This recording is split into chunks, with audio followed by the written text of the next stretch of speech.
Écoutez, je vais vous surprendre, mais je suis fasciné par le premier homme qui a osé, qui a eu cette audace de prendre un caillou et au lieu de s'en servir, d'en prendre un autre, de taper sur le premier pour dégager une forme, créer une forme pour la fonction à laquelle il destinait ce caillou.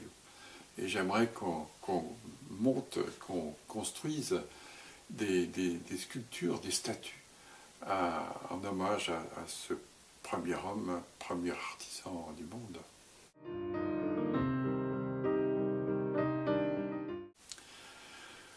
Je pense à un livre que j'avais toujours cité lorsqu'on me disait à une certaine époque quel livre prendriez-vous sur une île déserte.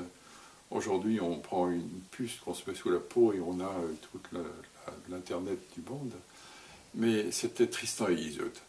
Tristan et Iseult, c'est un grand roman d'amour, c'est déchirant au possible.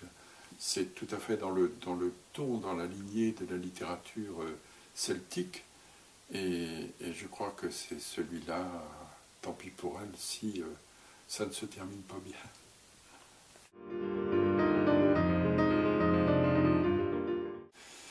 Alors, littérature française, j'ai lu beaucoup à une certaine époque, je lis beaucoup moins aujourd'hui, ou du moins, je lis autre chose.